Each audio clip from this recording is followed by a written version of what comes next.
주일 오후 예배 오신 여러분들을 환영합니다. 우리 좌우에 있는 지체들과 인사하면 좋겠는데요. 환영하며 축복합니다. 우리 인사하면 좋겠습니다. 여러분들을 환영하고 축복합니다. 지금 또 많이 졸리는 시간대인데 여러분들 이 오후 예배 시간에 또 우리가 깨어서 또 주의 말씀을 들었으면 좋겠습니다. 방금 우리 장로님께서 소개하신 것처럼 오늘은 11월 품성을 함께 살펴보려고 합니다. 11월 품성, 그 주제가 무엇입니까? 다 같이 시작. 환대입니다. 한 대가 아니고 환대입니다. 여러분 발음 잘 하셔야 되지 한 대 이러다가 한 대 이렇게 때릴 수가 있기 때문에 여러분 발음 잘 하셔야 됩니다. 환대입니다. 여러분 환대가 무엇일까요? 환대. 이거 국어사전적인 의미를 찾아보면요, 반갑게 맞아 정성껏 후하게 대접함, 이렇게 설명을 하고 있는데, 환대, 쉽게 말하면 환영해서 대접하는 것을 말합니다. 환영해서 대접하는 것이 환대라는 것이죠. 이웃을 향하여 환대의 자세를 가지는 것, 그것은 바로 그리스도인이 가져야 할 자세요 품성이라는 것입니다. 오늘 본문 히브리서 13장 2절도 말씀을 하고 있습니다. 어떻게 말씀하고 있습니까? 손님 대접하기를 잊지 말라. 손님을 대접하는 것을 잊지 말라, 소홀히 하지 말라라고 말씀을 하고 있습니다. 여기에서 손님 대접하기를 이란 것을 원어로 살펴보게 되면은 필록세니아스라는 단어입니다. 이것은 합성어인데요, 필로스라는 단어 들어보시는지 모르겠는데, 필라소피아 할 때에 그 필로스라는 단어는 바로 사랑하는 또는 우정, 이런 의미를 가지고 있습니다. 그리고 크세노스라는 단어가 있는데요, 이 단어는 낯선 사람, 나그네라는 뜻을 가지고 있습니다. 두 단어를 합치게 되면 어떤 의미를 가지고 있습니까?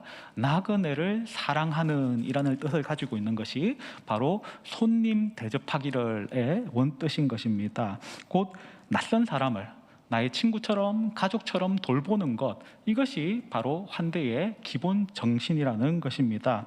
성경은 환대, 이 자세를 잊지 말아야 된다. 너희가 성도로서 손님 대접하기를, 환대하는 것을 잊지 말라라고 분명하게 말씀해 주고 있습니다. 그렇게 우리에게 명령을 하고 있는 것입니다. 자, 그렇다면 여기에서 품성으로서의 환대, 어떤 의미를 가지고 있는지 우리 정의를 다 같이 한번 읽어보면 좋겠습니다. 함께 읽어볼까요? 시작. 하나님께서 보내주신 사람들에게 음식과 숙소와 영적 활기를 기쁘게 나누는 것. 이 품성의 환대의 정의에서는요, 손님, 나그네를 어떻게 정의하고 있습니까? 바로 하나님께서 보내주신 사람들로 정의를 하고 있습니다.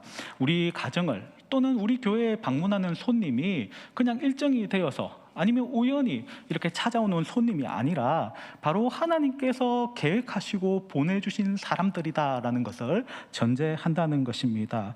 오늘 요절 말씀이 이를 강조하고 있는데요, 오늘 요절 말씀을 다시 한번 다 같이 히브리서 13장 2절을 다 같이 한번 읽어보겠습니다. 시작. 손님 대접하기를 잊지 말라. 이로써 부지 중에 천사들을 대접한 이들이 있었느니라.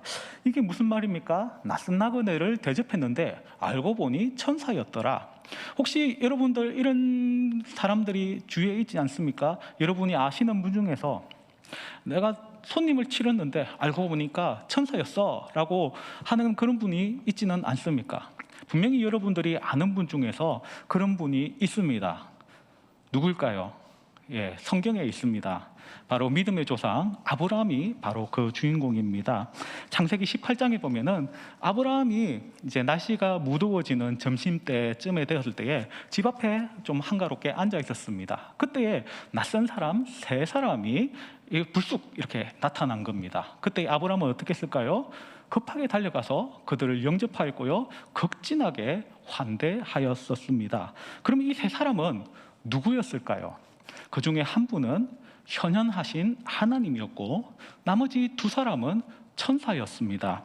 아브라함을 방문한 이 하나님께서는 내년에 너희 가정에 아들이 있을 거야 라고 이 말씀을 해주시고요, 또 소돔과 고모라의 심판에 관해서 말씀하심으로 말미암아서 아브라함이 이 롯을 위하여 또 그쪽 사람들을 위하여서 중재할 수 있는 기회를 얻도록 해 주었습니다. 그리고 창세기 19장에 보면은 이제 롯이 등장을 하게 됩니다.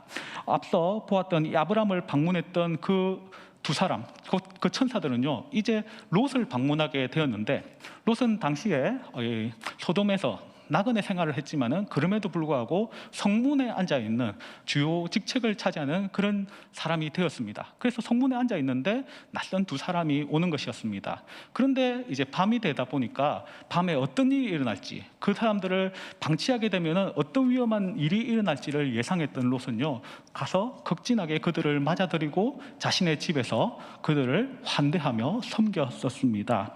롯은 결국에는 이 환대의 성품 덕분에 어떠한 은혜를 잊게 됩니까? 즉 소돔과 고모라가 멸망을 당할 것이고, 거기에서부터 긍휼을 구하여서 가까운 소알로 피신할 수 있는 은혜를 입게 되었던 것입니다. 아브라함과 롯은 나그네에 대한 환대의 성품과 자세를 가지고 있는 자였습니다. 그 덕택에 부지 중에 하나님께서 보내신 천사를 대접할 수 있었던 것입니다. 역사에 만약은 없지만은, 만약에 아브라함과 롯이 이 천사들, 즉 다른 나그네들을 환대하지 않았더라면 어떻게 되었을까요?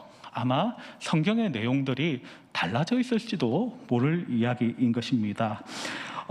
이처럼 하나님이 보내주신 사람들을 환대하는 성품, 이것은 너무나도 중요한 성품인 것입니다. 그래서 히브리서 13장 2절은 손님 대접하기를 잊지 말라라고 강조하고 있는 것입니다. 그러므로 우리는 그리스도인으로서 이웃에 대하여서 이처럼 환대의 자세를 가질 수 있는 환대의 사람이 되시기를 예수님의 이름으로 축복합니다.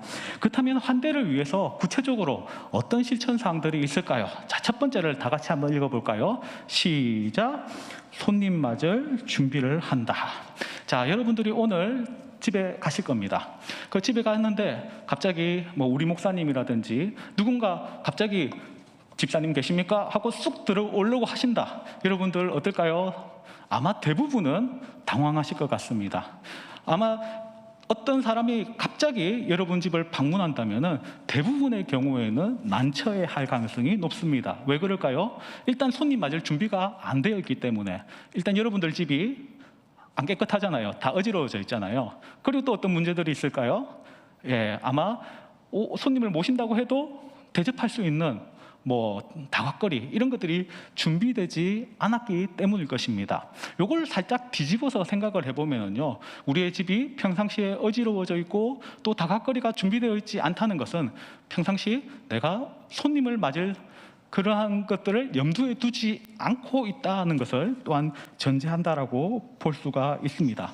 근데 혹시 이 중에서 아주 특별하신 분들의 경우에는 불쑥 찾아오는 손님도 당황하지 않고 맞을 수 있는 분이 분명히 있을 것입니다. 어떤 분들일까요? 평상시 손님을 많이 치르시는 분, 또는 손님을 맞이하고 초대하기를 좋아하시는 분들, 이런 분들은 항상 먹을거리가 집에 있고 또 손님을 위한 차를 준비가 되어 있고 또 집도 나름 깨끗하게 유지를 하는 그런 경우가 있습니다. 이런 분들은 당황하지 않을 것입니다. 그렇습니다. 누군가를 환대하려면요, 준비 없이 맞는 것은 사실 너무나도 껄끄러운 일일 것입니다. 누가 오든지 간에 손님을 맞을 준비가 되어 있는 사람들이 그 사람을 환영하고 또 환대할 수 있는 그런 자리까지 나아갈 수 있는 것입니다. 또 누가 오든지 환대의 기회가 온다면은 내가 가서 섬기리라, 이러한 마음의 준비가 된 사람만이 이렇게 환대를 할 수가 있는 것입니다. 우리 집을 오픈해서 섬기리라, 아니면은 적어도 어떤 장소에 가서 이 장소로 모셔서 내가 그 사람을 섬기리라 라는 계획이 되어 있어야만이 우리는 잘 환대할 수 있는 것입니다.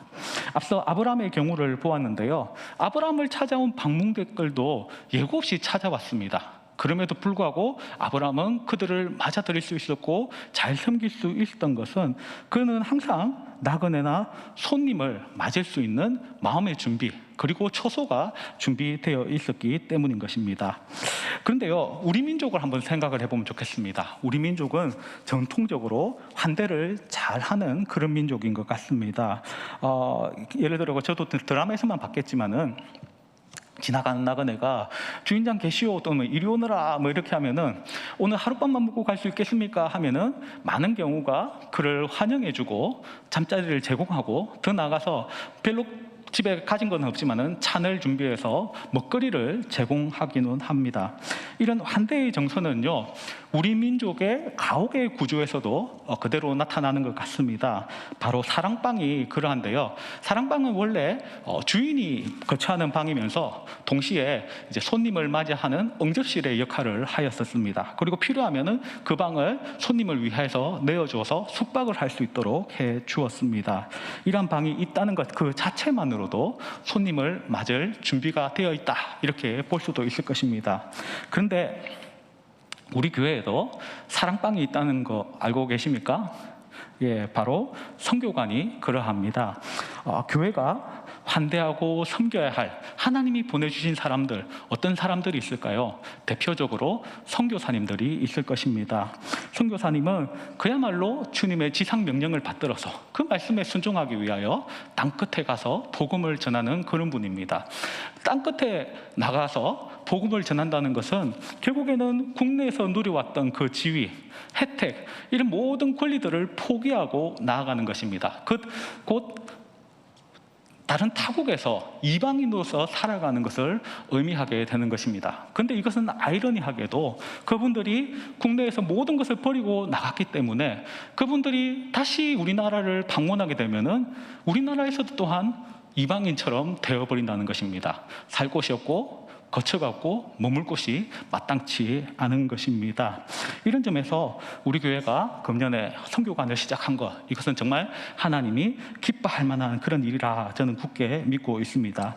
히브리서 본문은 말씀하고 있습니다. 손님 대접하기를 잊지 말라. 우리가 이러한 자세를 늘 가져서 교회적으로도 개인적으로도 이처럼 손 대접하기에 힘쓰는 그런 준비를 할 수 있는 저와 여러분 되기를 예수님의 이름으로 축복합니다. 두 번째, 우리 실천 사항을 한번 읽어볼까요? 시작. 사람들에게 인사를 한다. 여러분, 환대의 가장 기본 정신은 무엇일까요? 오늘 환대의 반대말이 있는데요. 반대말에 뭐라고 적혀 있습니까? 홀로 있음. 즉 쉽게 말해서 나 혼자 있어서 다른 사람들한테 무심하겠다라는 그런 의미를 가지고 있습니다. 근데 좀 더 적극적인 반대말은요, 불친절일 것입니다. 저거는 소극적인 반대말이고 더 적극적으로는 아예 환대의 반대말은 불친절하게 공격적으로 이렇게 대하는 것일 것입니다. 그럼 이 말은 결국 뭐냐면은 환대의 가장 기본 정신은요, 친절이라고 볼 수가 있습니다. 근데 어떤 사람이 친절해 또는 안 친절해, 무엇을 보면은 쉽게 판단할 수가 있습니까? 그 사람이 인사하는 것을 보면은 판단을 할 수가 있을 것입니다. 대부분의 분친절하거나 무뚝뚝한 사람의 경우에는 인사를 잘 하지 않습니다. 그리고 나에 대해서 반감을 가지고 있거나 관심이 없거나 적대적인 사람도 나에게 인사를 잘 하려고 하지 않을 것입니다. 인사라는 것은 친절의 시작입니다. 그래서 내가 먼저 다가가서 적극적으로 인사하는 것, 상대에 대한 호감의 표시이고요, 환대의 시작이라고 볼 수가 있습니다. 앞서 아브라함과 롯을 보았는데요, 이들은 낯선 나그네가 자신 앞에 있음에도 불구하고 먼저 다가가서 그들을 환영하고 인사를 건네게 됩니다. 또 친절을 베풀었습니다. 그것은 환대의 시작이었고 그 환대로 말미암아 그들은 결국 큰 은혜의 복을 누리게 되었던 것입니다. 자, 세 번째 실천 사항 한번 읽어볼까요? 시작. 소외된 사람들을 대접한다. 앞서 하나님이 보내주신 사람들의 예로서 저는 선교사님을 꼽았습니다. 선교사님들은 크게 두 부류가 있죠. 한 명은 목회자 선교사, 다른 한 부류는 평신도 선교사. 어떤 경우이든지 간에 그분들은 하나님의 사역자로 우리는 인식을 합니다. 그래서 그런 분들을 만나면은 그래도 대접하려는, 조금 우리의 신앙이 조금 배우신 분이라면은 대접하려고 합니다. 왜냐하면은 최소한 우리가 신앙생활 하면서 주의 종을 대접하는 것이 우리에게 복이 된다라고 교육을 종종 받아왔기 때문입니다. 그런데 이런 경우 어떨까요? 헐벗은 거지, 환자들, 죄수들, 이런 사람들을 만나거나 그들이 나를 찾아왔다. 여러분들은 어떻게 대하시겠습니까? 성경에서 말씀하시는 그 환대의 열쇠는요, 하나님 나라에서 가장 작은 자들을 섬기는 것이 예수님을 섬기는 길이다라는 것을 인식하는 것이 바로 환대의 시작이요, 환대를 우리의 삶 속에 정착하는 열쇠라고 말씀하고 있습니다. 마태복음 25장을 보면은 예수님은 양 그리고 염소 이 편을 둘로 딱 나뉘시고 양에 속한 사람들에게 이렇게 말씀합니다. 35절 36절에 이렇게 말씀하시는데요, 내가 줄일 때에 너희가 먹을 것을 주었고, 목마를 때에 마시게 하였고, 나그네 되었을 때에 영접하였고, 헐벗을 때에 옷을 입혔고, 병들었을 때에 돌보았고, 옥에 갇혔을 때에 와서 보았느니라. 쉽게 말해서 배고픈 거지였고 또 아픈 환자였고 내가 감옥에 있는 죄수였는데 너희가 와서 나를 환대하고 돌보아 주었다라고 말씀하고 있는 것입니다. 의인들이 언제 내가 그렇게 했습니까? 라고 예수님께 여쭙자 예수님이 말씀하시죠. 40절에서 이렇게 말씀합니다. 내가 진실로 너희에게 이르노니 너희가 여기 내 형제 중에 지극히 작은 자 하나에게 한 것이 곧 내게 한 것이니라. 앞서 아브람과 롯은 부지중의 천사를 대접하게 되었습니다. 그런데 우리는 예수님을 대접할 수가 있습니다. 어떻게 함으로써요? 우리 형제들, 예수님의 형제들, 즉 우리 성도들 중에서 가장 연약하고 작은 자를 섬길 때에 바로 예수님을 우리는 섬길 수가 있는 것입니다. 그러므로 우리는 손님 대접하기를 잊지 말아야 한다, 이 말씀을 우리 마음판에 새길 때에 또한 소외된 자들을 환대하는 것, 이것을 결코 잊어서는 안 되는 것입니다. 그래하여서 이 연약하고 약한 자를 환대함으로 말미암아 우리 예수님을 환대하고 섬기는 저와 여러분 되기를 예수님의 이름으로 축복합니다. 네 번째, 우리 실천 상황을 한번 읽어볼까요? 시작. 내 것을 기꺼이 나눈다. 우리가 누군가를 섬길 때에 또 환대해야 될 때에 그것이 하기 싫을 때는 언제일까요? 많은 경우가 있겠지만은 그 중에 하나는 그 사람에게 이거 주기 싫어, 섬기기 싫어, 아까워할 때에 잘 환대하기가 힘듭니다. 흥부전에 놀부가 나오지 않습니까? 놀부가 왜 흥부의 가족을 환대하지 않았습니까? 핏줄보다도 자기 돈이 더 중요했거든요. 그래서 흥부를 섬기는 게 아까웠거든요. 그래서 안 도와줬습니다. 사무엘상 25장에 보면은 부자였던 나발이 등장합니다. 그는 다윗으로부터 큰 선대를 받았지만은 다윗을 결단코 환대하지 않았습니다. 왜 그럴까요? 사무엘상 25장 11절을 보시면은요, 이 나발이 이렇게 이야기합니다. 내가 어찌 내 뜻과 물과 내 양털 깎는 자를 위하여 잡은 고기를 가져다가 어디서 왔는지도 알지 못하는 자들에게 주겠느냐 한지라. 쉽게 말해서 내 재산이 아까워서 환대 못하겠다라고 지금 이야기를 하고 있는 것입니다. 그러나 앞서 우리가 살펴본 것처럼 우리의 환대는 사실 공짜가 아닙니다. 주님의 사역자, 소외된 자들을 향하여서 우리가 섬기고 환대하는 것은 곧 주님을 대접하는 것이 되는 것입니다.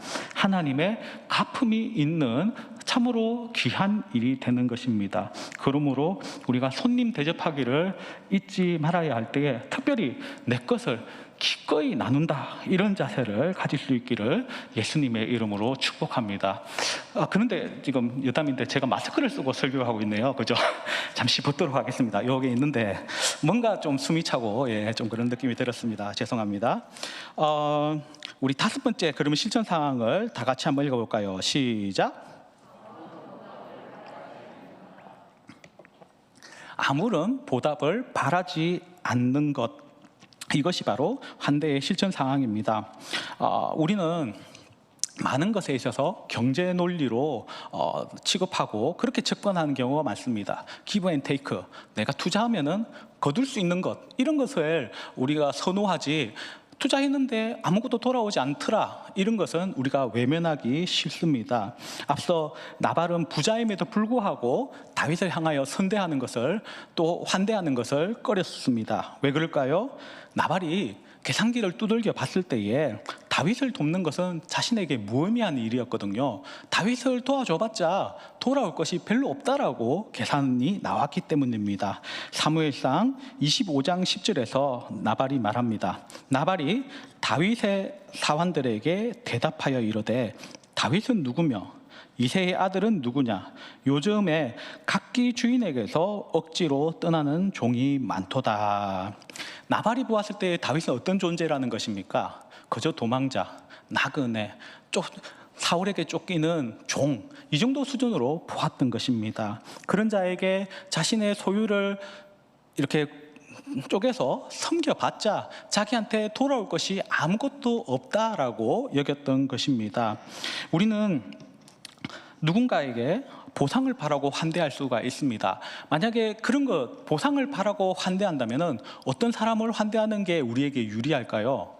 높은 지위를 가지고 있는 사람, 그래서 나중에 나의 백그라운더가 되어주고 나의 줄이 되어줄 수 있는 사람, 이런 사람들을 환대하는 것이 우리에게 있어서 경제 논리로 봤을 때는 훨씬 유리하고 아주 중요한 일이 될 수가 있을 것입니다. 그러나 예수님의 생각은 달랐습니다. 누가복음 14장 12절부터 14절까지 말씀을 보면은요, 이렇게 말씀을 하고 있습니다. 또 자기를 청한 자에게 이르시되 내가 점심이나 저녁이나 베풀거든 벗이나 형제나 친척이나 부한 이웃을 청하지 말라. 두렵건대 그 사람들이 너를 도로 청하여 내게 갚음이 될까 하노라.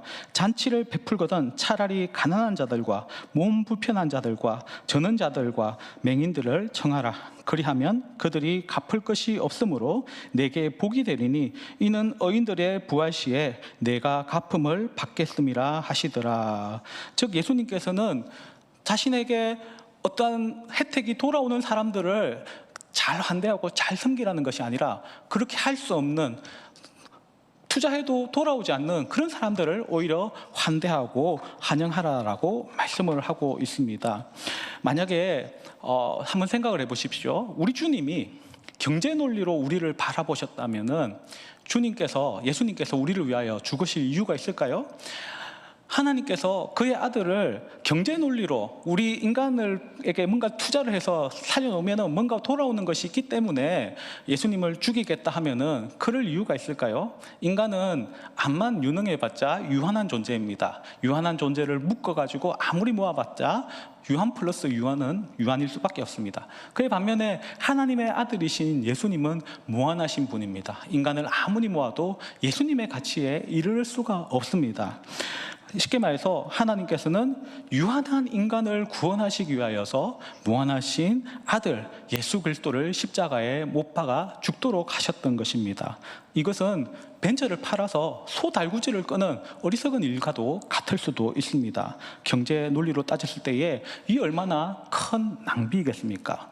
그러나 주님은 이 일들을 기뻐하셨고, 또한 우리도 이와 같은 자세로 살아야 된다. 경제 논리 가운데 기브 앤 테이크 정신으로서 모든 것을 판단하면서 사는 것이 아니라 주님이 보여주신 그 마음을 가지고 살아야 된다라고 우리에게 말씀하는 것입니다. 이스라엘 백성들이 경험했던 이 광야의 교회는요, 하나님께서 만나와 메추라기를 베풀어 주셨어야만 살 수 있는 그런 은혜의 장소였습니다. 하나님의 공급하심만 바라보아야 하는 그런 장소였던 것입니다. 이스라엘 백성들이 가나안 땅에 입성했습니다. 그 땅이 비옥할 것 같지만은 이른 비와 늦은 비, 그 하나님의 공급하심 없이는 결탄코 생존할 수 없는 그런 땅입니다. 오로지 그 이스라엘 공동체는 하나님의 공급하심이 있어야만이 생존할 수 있는 땅이었습니다. 교회는 그런 곳입니다. 교회는 경제 논리로 다 되는 그런 곳이 아닌 것입니다.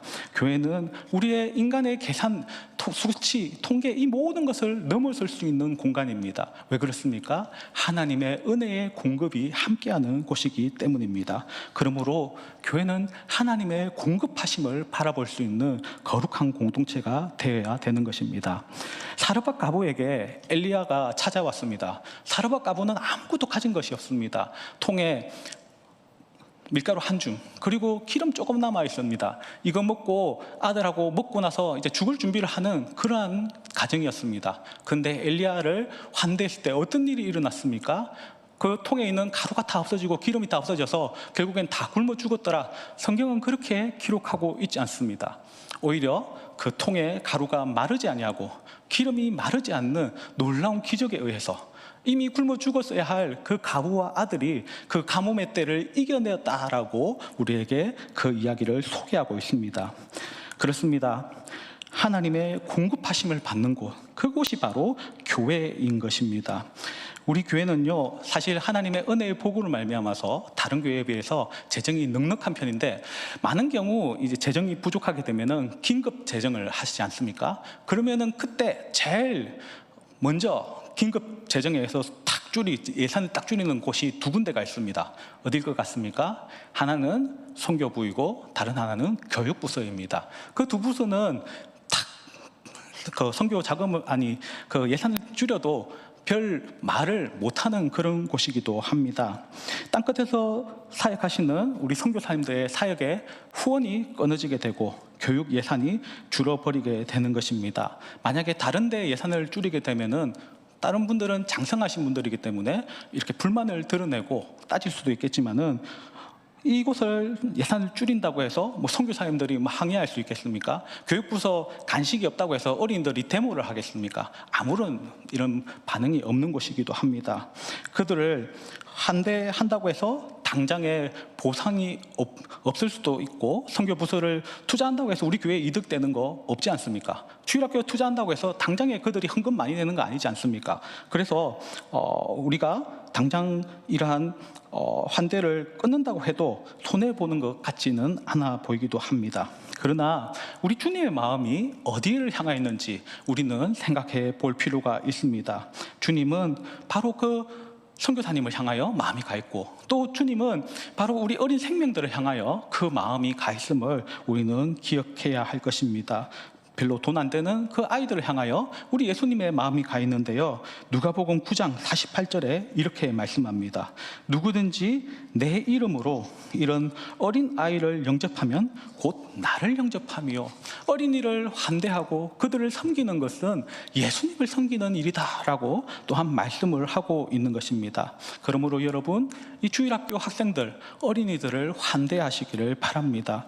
청소년, 청년들을 환대하시기를 바랍니다. 그들을 좀 섬겨주십시오. 그들이 바로 우리 교회의 미래이고 이 땅의, 이 나라의 미래이기도 합니다. 어떻게 환대할 수 있을까요? 우리 교회 가운데는 여러 가지 봉사의 자리가 있을 것입니다. 참 다 중요합니다. 그러나 또한 우리는 특별히 교사가 되어서 이 생명들을 환대함으로써 주님의 나라를 섬길 수가 있습니다. 특별히 오늘 환대의 정의를 보시면은요, 뒤에 이렇게 설명을 하고 있습니다. 하나님께서 보내주신 사람들에게 음식과 숙소와 영적 활기를 기쁘게 나누는 것, 영적 활기를 기쁘게 나누는 것, 이것은 예정 품성 자료를 조금 찾아보게 되면요, 이 부분을 영의 양식을 나누는 것, 이렇게 설명을 하고 있습니다. 즉 우리가 교사가 되어서 그들을 섬기고 그들을 영적으로 교훈하고 가르치는 것도 주님 앞에서 귀한 한대의 자세가 될 수 있다는 것입니다. 여러분, 교사를 하면은 이익일까요? 손해일까요? 경제 논리로 치면은 손해입니다. 여러분, 혹시 우리 주일학교 교사하시면서 월급 받으시는 분 계십니까? 아닙니다. 오히려 내 돈 털어가지고 애들 먹을 거 사주면서 섬겨야 됩니다. 그리고 오히려 주일에 교사 안 해보십시오. 얼마나 편한지 모릅니다. 그 애들 챙기러 가는 시간에 집에서 여유롭게 차를 한 잔 마시면서 여러분들은 그 쉼을 누릴 수가 있습니다. 교사를 하면은 큰 손해입니다. 그리고 주일마다 이 공과 준비하는 것, 토요일 되면은 급하게 또 심지어 이제 주일에 교회 오면서 막 공과 준비하시는 분이 있을지도 모르겠는데 이거 얼마나 큰 부담입니까? 이런 부담 다 훌훌 털어버릴 수가 있습니다. 교사 안 하면은 이만큼 좋습니다. 그리고 여러분들 코올릭의 아이들, 특별히 이제 중고등학생들 되면은 말이 없습니다. 피드백이 없습니다. 아무리 불러도 대답이 없습니다. 카톡 보내보십시오. 전부 다 분명히 읽었는데 아무런 응답이 없습니다. 도무지 알 수 없는, 불러도 대답 없는 그런 4차원 외계인들을 이렇게 상대해야 할 수도 있습니다. 이것 때문에 엄청난 스트레스에 시달리시는 그런 분도 있을 수가 있을 것입니다. 그런데 이러한 것들 때문에 한번 교사를 쉬면은 돌아오지 않는다. 어떤 교육부서 팀장님이 호소를 하시더라고요. 아무리 교사가 너무 없다. 그리고 교사를 쉬면은 안 돌아온다. 이렇게 말씀을 하고 계시는 것을 들은 적이 있습니다. 어떤 분이 교사를 쉬고 다른 직책을 맡은 예전에 그런 분이 계셨는데요. 그게 교회 내에서는 제법 머리가 아픈 그런 직책입니다. 그래서 그 머리 아픈 직책하고 교사하고 어떤 게 더 어렵습니까? 하니까 교사가 더 어렵다 하더라고요. 자기는 교사 쉬니까 너무 편하다고 좋다고 이렇게 말씀하시는 분도 있었습니다. 그러나 우리는 기억을 해야 됩니다. 특별히 우리 선생님들도 이 자리 가운데 함께 하고 계시는데요. 우리 교사 여러분, 그리고 우리 성도 여러분, 우리가 환대해야 될 대상이 있습니다. 바로 우리의 다음 세대들, 어린 영혼들입니다. 그들이 여러분들의 환대가 필요한 그러한 존재들인 것입니다. 이들을 섬기는 것은 우리에게 아무런 보상이 없을 수 있습니다. 내 것을 더 토해내야 되는 그런 수도 있습니다. 그럼에도 불구하고 바라건대 여러분 교사로 섬겨주시기를 부탁을 드립니다. 왜 그렇습니까? 여러분들이 손해보는 그 섬김, 그 환대는요, 예수님이 인정하시는 섬김과 환대가 되거든요. 그들을 향한 섬김, 지금 당장에는 아무것도 아닐지 모르지만은 그 섬김을 예수님은 나를 향한 섬김으로 인식하기 때문입니다. 그러므로 예수님이 이 일들을 기뻐하는 줄 알고 어린이를, 우리 청소년들, 청년들을 환대하고 섬길 수 있는 귀한 주의 사람들 되시기를 바랍니다. 아울러 오늘은 교육위원회 헌신 예배인데요. 우리 교육위원회가 굳게 잘 서서 특별히 우리 선생님들을 우리 교육위원회가 또 환대해 주시면 좋겠습니다. 그래서 우리 선생님들 힘을 내어서 더욱더 영혼들, 다음 세대들을 잘 섬길 수 있도록 계속해서 세워주시고 격려해 주시기를 부탁을 드립니다. 환대, 이것은 오늘 본문에서 말씀하십니다. 손님 대접하기를 잊지 말라. 결탄코 잊어서는 안 되는 우리의 성품 되는 것을 우리가 인정을 하고 주님이 보내신 자를 잘 환대함으로 말미암아서 예수님을 섬기는 복된 저와 여러분 되기를 예수님의 이름으로 축복합니다. 기도하시겠습니다.